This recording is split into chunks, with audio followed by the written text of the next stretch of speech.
Hi Cameron, it's John and Carter. I just wanted to take a quick minute. First, thank you for taking care of Ranger, Ozzy, and Mud Pie while we're gone. And I don't think you'll have any trouble with them at all. I just wanted to give you a quick little video to show you kind of where everything is so that you didn't have to worry in case something gets misplaced or you're just not sure. So, of course, the house is so small that there's not too many places to get lost. But what I'll do is I'll make sure that there is plenty of food here in this food bin. So it'll be right up here on this counter. And just about 2/3 of a scoop in each of their bowls. Twice a day.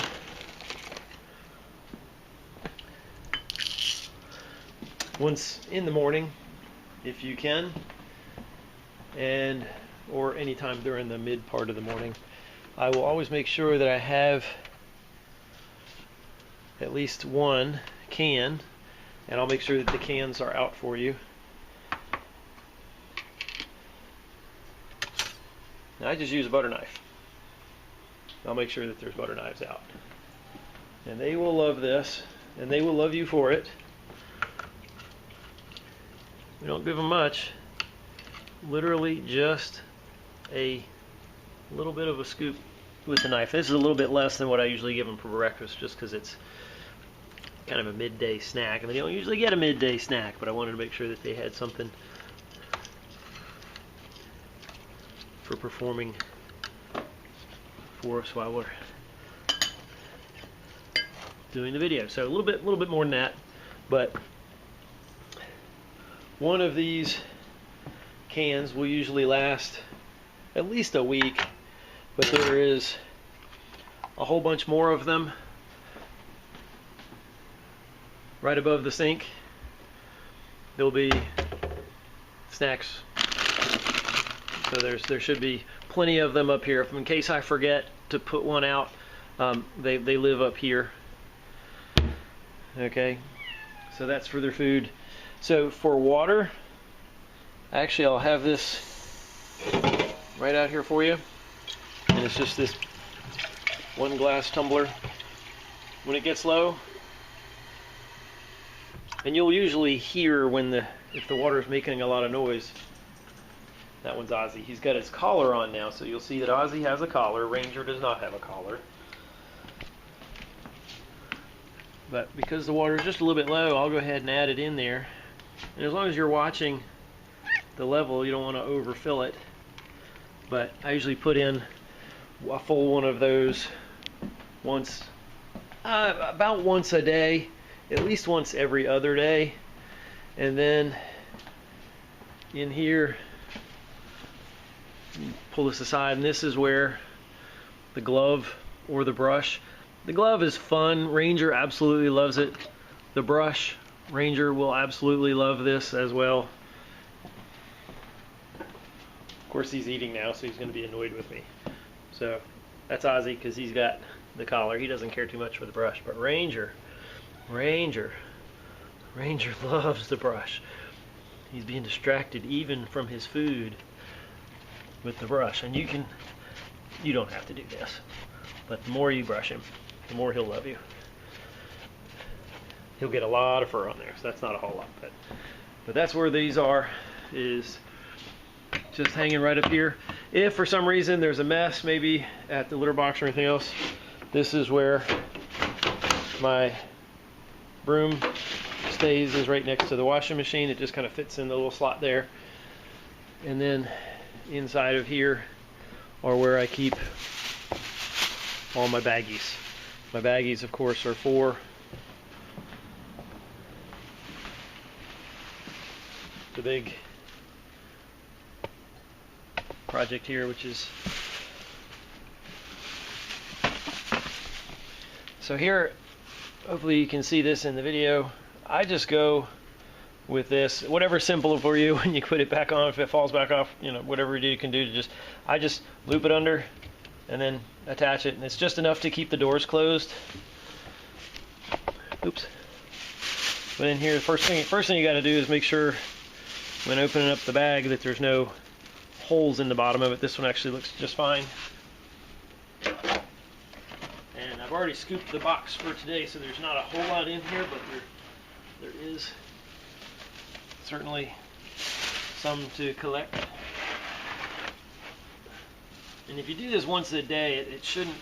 It'll be pretty loaded. I will admit that. But just do as much as you can to scoop as much of it out as you can each time. There'll be a little something, and then once you get it down to where it's pretty much scooping just sand or litter, then you're done. And there's not a whole lot in this one at all. So pretty much already scooped it out. As it gets a little bit low, well, before we can get to that, I always just take the bag, squeeze some air out of it, tie it. And now, it's always sitting right here next to the box. But now I'll go ahead and pour some more in here. Doesn't have to be full by any stretch, but because the box is pretty low, I'm going to go ahead and fill it up, or empty the box at least.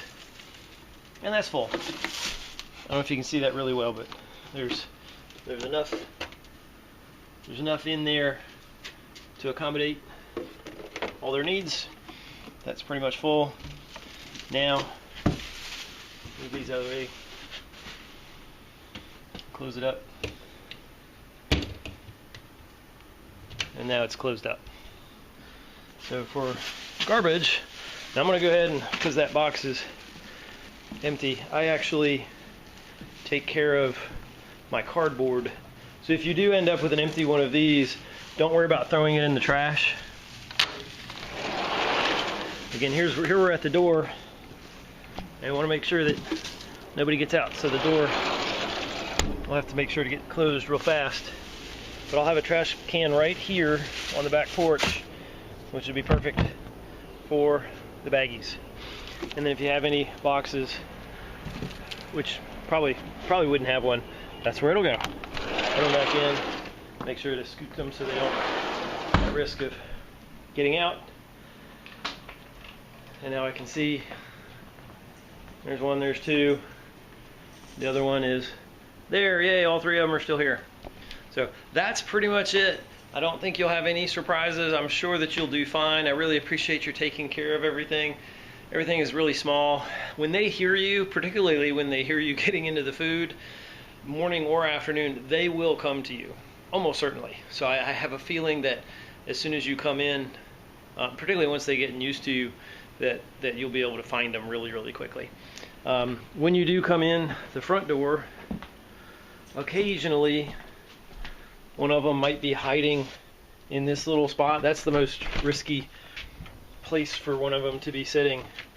So when you do open the door, occasionally you just kind of have to be wary that one could try to. They do not generally try to escape. I've not had them do that. That's the light that I was using for the box while we were in there. So anyway, that's it. So be glad to have. Well, it may be difficult to reach me with any questions that you may have. In fact, probably the easiest way to get a message to me is going to be via, I want to say probably via email, because I should have my computer with me, and I will have the internet package. So my email is john@johnpolson.com. I'll make sure that is listed in the video, because this is going to be on YouTube. Thank you so much for working with our cats and taking care of them. That's all I got. So thank you so much. Have a great week. Bye.